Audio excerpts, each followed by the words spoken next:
اور میں سمجھتا ہوں کہ ہر ایک کی اپنی کنٹریبیوشن ہے، اور اس وقت جو ہے نا ہم ایک انڈیویجول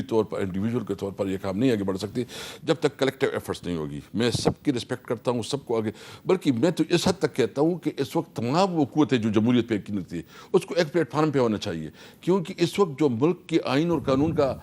جو حال ہے، نہ پارلیمنٹ کی کوئی حیثیت ہے، عدالتوں کی جو حالت ہے، اور ملک پہ کوئی آئین اور قانون نہیں ہے، عملاً جو ہے نا آئین معطل ہو چکا ہے۔ تو اس وقت تو تمام جمہوریت پسند لوگوں کی رسپانسبلٹی ہے کہ وہ ون پوائنٹ پہ کہ سپریمیسی آف کنسٹیٹیوشن کے لیے وہ متفق